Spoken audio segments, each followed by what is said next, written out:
Matter waves का अभी देखते हैं। मैटर वेव्स में क्या होता है, और डी ब्रॉगली ने क्या बोला, डी ब्रॉगली ने बोला कि सभी एलिमेंट भले ही वो लार्ज मास हो, स्मॉल मास हो, microscopic macroscopic, exhibit two forms, wave nature and particle nature. बस उसने बोला कि वेव नेचर ऑफ ह्यूमन, जैसे कि बड़े ऑब्जेक्ट्स का जिसका मास बहुत ज़्यादा है, वेलोसिटी बहुत कम है। अभी हम लोग का पहले इसका फॉर्मूला देखते हैं, H is equal to lambda is equal to H by P, which is lambda is equal to H M V. H इसको हम लोग लिख सकते हैं under root of two M kinetic energy, फिर इसको हम लोग लिख सकते हैं under root of two M Q V. Okay, ये हो गए various forms of him, various forms of de Broglie. खाली यही है कि मैटर वेव में पढ़ने लायक, बट ये टू ही है।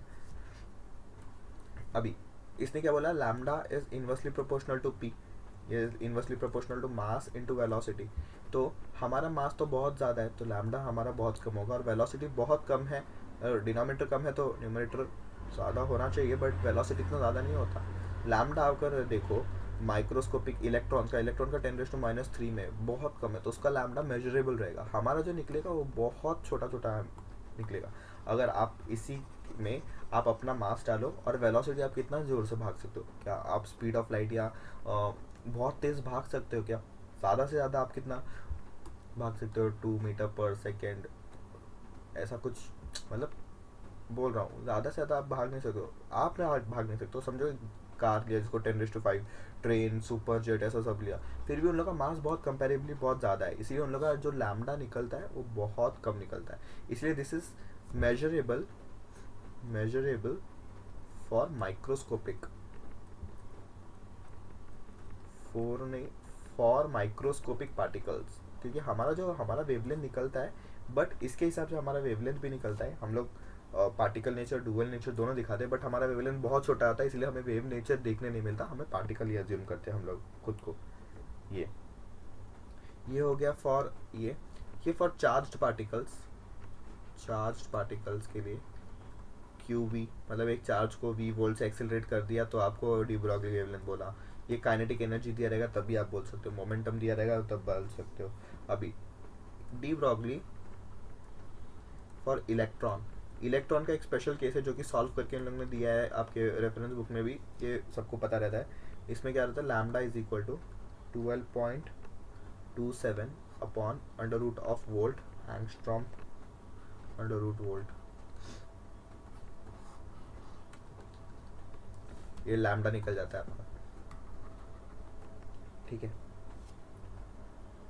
ये फॉर इलेक्ट्रॉन ही है, इलेक्ट्रॉन ओनली, इलेक्ट्रॉन के लिए short, क्योंकि ज़्यादा क्वेश्चन उसमें आते तो इसमें सब वैल्यू डाल के सॉल्व करके निकाल ही दिया। अभी आपको वो खाली एक्सेलरेटिंग वोल्टेज, क्योंकि एच फिक्स्ड है, टू फिक्स्ड है, मास ऑफ इलेक्ट्रॉन फिक्स्ड है, चार्ज भी इलेक्ट्रॉन का फिक्स्ड है, खाली वोल्टेज ही एक्सेलरेटिंग नहीं है। बाकी सब वैल्यू डाल के सॉल्व किया तो ये आ गया 12.27, और खाली वोल्टेज एक्सेलरेटिंग अगर आपको दे तो आप निकाल सकते हो। इसको ऐसे भी याद रख सकते हो, अंडर रूट ऑफ 150/V। अगर आप ये दोनों फॉर्मूला याद रख लो, अगर आपको वोल्टेज कुछ ऐसा अच्छे इंटीग्रल में दिए जो 15 से डिवाइड होकर अच्छा स्क्वायर रूट भी मिल जाएगा तो आप इससे कर लो, नहीं तो फिर आप इधर से जा सकते हो ये वाले फॉर्मूले से। दोनों फॉर्मूले इक्वली इंपॉर्टेंट है। फिर लैम्डा फॉर अ अनचार्ज पार्टिकल, अभी अगर अनचार्ज पार्टिकल है तो उसका मोमेंटम कैसे निकालेंगे, अनचार्ज पार्टिकल हम लोग निकाल सकते हैं एच बाई,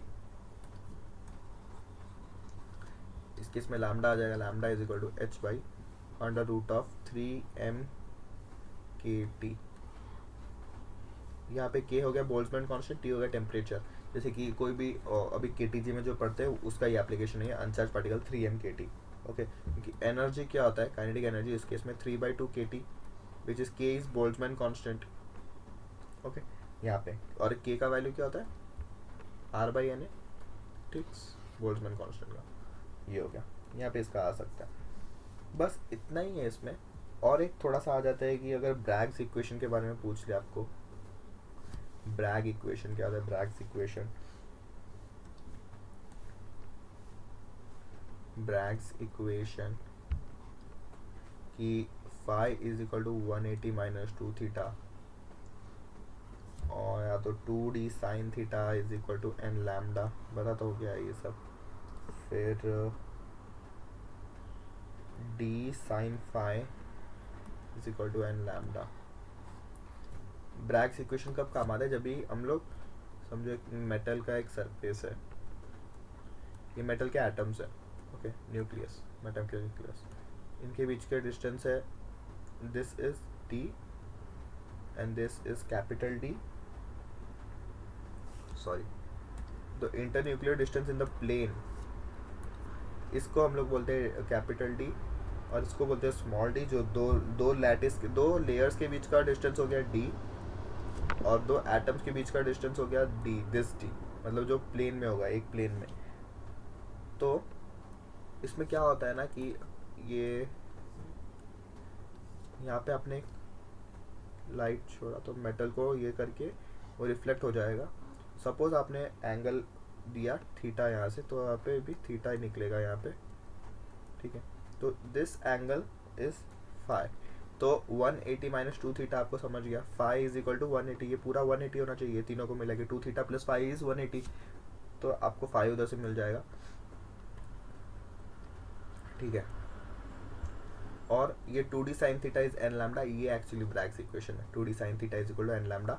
ये क्रिस्टलोग्राफी में यूज होता है कि लैटिस की एनर्जी का ये पूछो, अभी आपको ये दो डिस्टेंस निकालना है या तो ये निकालना है, तो आपको एंगल पता चल जाएगा, तो आप जो लैम्डा का लाइट यूज़ किया वो रख दो, फिर एन का वैल्यू आप रख सकते हो 1 बेसिकली, क्योंकि फर्स्ट के लिए हम लोग देखने वाले हैं, आगे के लिए हम लोग के सिलेबस में नहीं है। और साइन थीटा साइन 5, खाली ये तो फॉर्मूले याद रखो, कभी कभार पूछ लिए तो आप ये यूज़ कर सकते हो। ये क्रिस्टलोग्राफी का मतलब क्रिस्टल का स्ट्रक्चर कैसा है वो निकालने के लिए ये यूज़ होता है।